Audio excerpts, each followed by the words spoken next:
Hey everyone, welcome to today's explainer. I'm incredibly excited about this one because, well, the source material we're looking at today absolutely blew my mind. We spend so much of our time tapping on glass screens, living in the cloud, and swiping through this totally frictionless digital reality, right? But today, we're going to peel back the curtain, we're going to uncover the massive, hidden, and honestly incredibly heavy physical infrastructure that quietly powers our entire modern civilization. Let's get right into it. To really wrap our heads around the scale of what we're talking about, I want you to picture something super common, a standard gold wedding ring, right? It's small, it's a symbol of love, it's elegant, but here's the crazy part. To extract just enough gold to produce that single tiny ring, it takes moving, exploding, and processing 20 tons of earth. Yeah, you heard that right. 20 tons of solid rock and soil have to be totally displaced just to get a few grams of metal for your finger. It's wild. Okay, let's dive into this. The author of our source material actually describes having this huge, visceral awakening while standing right at the edge of the massive Cortez gold mine in Nevada. They said they were looking down into a terrifying depth, and they weren't just looking at a big hole in the ground, they were watching literal mountains being completely dismantled by dump trucks that are literally the size of two-story houses. It's such a staggering contrast, isn't it? These tiny, romanticized objects we cherish so much are actually born from what looks like absolute, apocalyptic physical destruction. So, here is our roadmap for this explainer today. First up, the invisible material world. Second, the illusion of the immaterial world. Third, the collapsed global supply chain. Fourth, 6 materials supporting civilization. And finally, number 5, the paradox of energy transition. Let's kick things off with Section 1, the invisible material world. So this invisible world is basically the unseen foundation that we interact with every single second of the day, yet we completely take it for granted. The text defines this material world as an incredibly complex, physically demanding, and often super hazardous network of extraction and manufacturing. Think about it.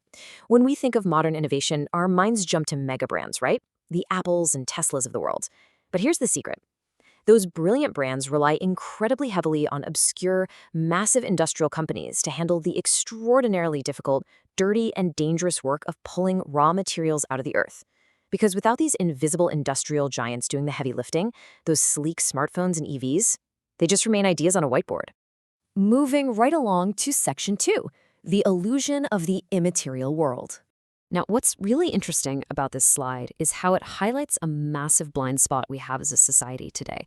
It's like this split in our modern consciousness. We are absolutely obsessed with the immaterial world.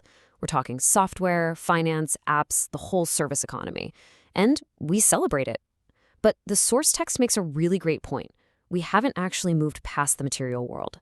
The mining, the smelting, the heavy manufacturing. We've just outsourced it to out-of-sight places. And because we don't personally see the smoke or those giant craters anymore, we suffer from this massive illusion that we've somehow outgrown our need for physical resources. But the actual data, it completely shatters that illusion. You might have heard of this popular theory called dematerialization, which is basically this idea that as our tech gets better and smarter, we use fewer physical resources. Well, the source text impartially addresses this and proves it's actually completely false. Get this, in 2019 alone, humanity mined more materials than in the entire history of human existence prior to 1950. Let that sink in. Our extraction of earthly resources isn't shrinking at all. It is accelerating massively. Which brings us to Section 3, the collapsed global supply chain. Because we kind of stopped paying attention to this heavy physical reality, we allowed our global systems to become incredibly fragile. To really grasp this fragility, the text highlights a famous anecdote by Leonard Read and Milton Friedman called I Pencil. It points out something kind of mind-blowing. Absolutely no single person on Earth knows how to manufacture a simple wooden pencil from scratch by themselves. You've got to have cedar from the US, graphite mined in Sri Lanka, rubber extracted in Indonesia, plus brass, pumice, chemicals, the whole shebang. It takes a miraculously complex global network to assemble something that costs, a few pennies? And when a network that complex gets disrupted, the domino effect is just staggering. The text neutrally traces exactly what went down during the pandemic. We obviously needed vaccines, but suddenly, boom, there's a massive global shortage of borosilicate glass for the vials. Then semiconductor factories shut down, which completely halted car manufacturing around the world. But honestly, the most shocking chain reaction, A disruption in natural gas led to a huge drop in ammonia fertilizer production. And since a byproduct of making ammonia is CO2, the UK suddenly found itself without the gas needed to stun animals or even package food. It literally threatened their entire food supply, all because one invisible link in the chain broke. All right, on to section 4. 6 materials supporting civilization. So what exactly are the core links keeping everything together? According to the source material, there are 6 foundational pillars of modern reality. They are sand, salt, iron, copper, oil, and lithium. It is that simple. Without these 6 specific materials, our current way of life wouldn't just be inconvenient, it would literally instantly collapse. And this brilliantly illustrates just how vital these elements are in their hidden modern applications. Take sand, for instance. We usually just think of beaches, right? But raw quartz sand undergoes an absurdly complex purification journey, being melted down and crystallized just to become the hyper-pure silicon inside every single smartphone and computer chip. Then there's salt. It isn't just for seasoning your fries. It's the actual chemical foundation for pharmaceuticals and fertilizers. Copper wires the globe, iron builds our core infrastructure, oil gives us energy in plastics, and lithium, that powers modern batteries and green tech. They really are the unsung heroes of human civilization. Now for our final part, section 5, the paradox of energy transition. Our heavy reliance on these materials brings us to a really critical crossroad for our future. The text outlines a highly provocative but completely mathematically grounded reality.